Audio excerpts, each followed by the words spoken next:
You know, someone else really keeping an eye on the situation, Oregon Governor Kate Brown. Governor Brown is joining us over the phone today, and I understand, Governor, that you had a briefing actually not too long ago, maybe a half an hour ago. Can you get us up to speed on what you've learned and really what needs to happen from here? Yes. First of all, my heart goes out to the families and communities impacted by this horrific fire in the gorge. The gorge certainly holds a special place in all of our hearts, and we're hoping we can get this fire contained quickly. As of yesterday, we estimated that the fire was at roughly 10,000 acres.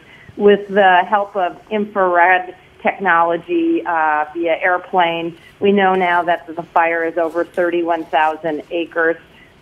We had yesterday about 300 firefighters working on the fire. We are now at 700. Just to give you perspective, we have about 8,000 firefighters working around the state. I want to give a shout out to our firefighters, our first responders, our National Guard that are working night and day, every single minute to turn this from a defensive posture to a proactive one. So they're working very hard. Governor, you mentioned those resources, and the numbers are just unbelievable at this point. Is this, a situation where we're getting help from out of state? Absolutely. I have our Adjutant General from the National Guard on the line, and I would like General Stencil to give an update in terms of the active duty troops that will be joining us. Sure, ma'am. We've got about we've got about 200 active duty members coming down from Joint Base Lewis McChord. They're going to be joining us later this week to work specifically on some of our federal fire lands here in Southern Oregon. And just to give you an update in terms of the resources, on the Eagle Creek fire, we've had 11 helicopters working that fire, including the infrared plane that was able to identify the location of the fire. I know there have been a lot of questions about the super tanker. We can only use the super tanker in very good air conditions. That means limited smoke and limited wind. Those are clearly not the case what's happening right now. So it is available to us, but just not under these present weather conditions. It is not. We are not able to use it under the current weather conditions. Right.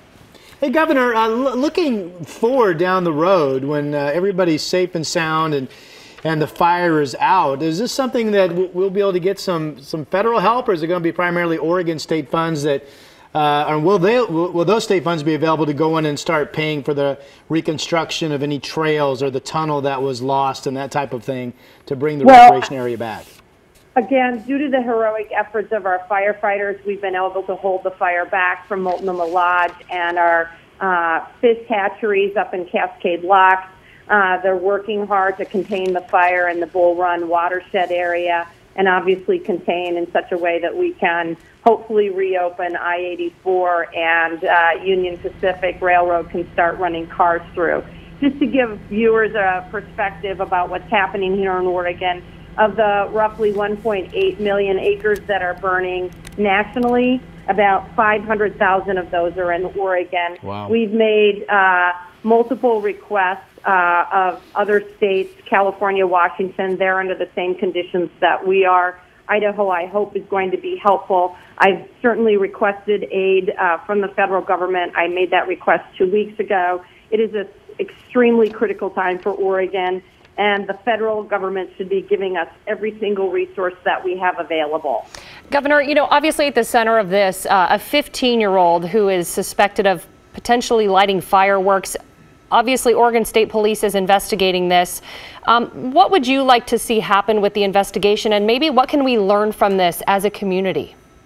I think, from my perspective, obviously want to make sure that wrongdoers are held accountable. But I think for us as a community, it's a lesson for all of us that our actions impact many, many people and certainly our landscape.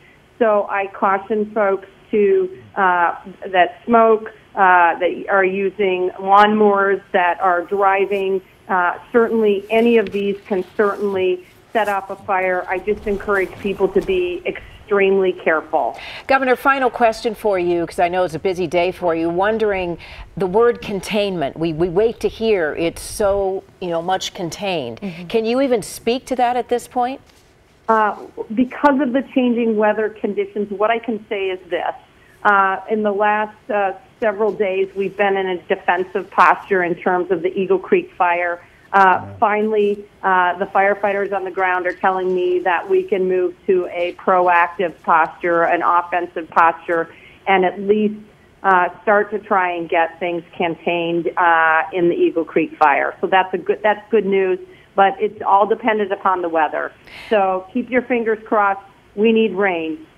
All right, Governor, thanks for phoning in this morning, and thanks to the General as well for updating us on the out-of-state efforts to help in this firefight. And again, real quick, tonight, the changing winds tonight, if the firefighters can hold that line and stop this fire from moving at that point to the east, then that'll be a huge hurdle.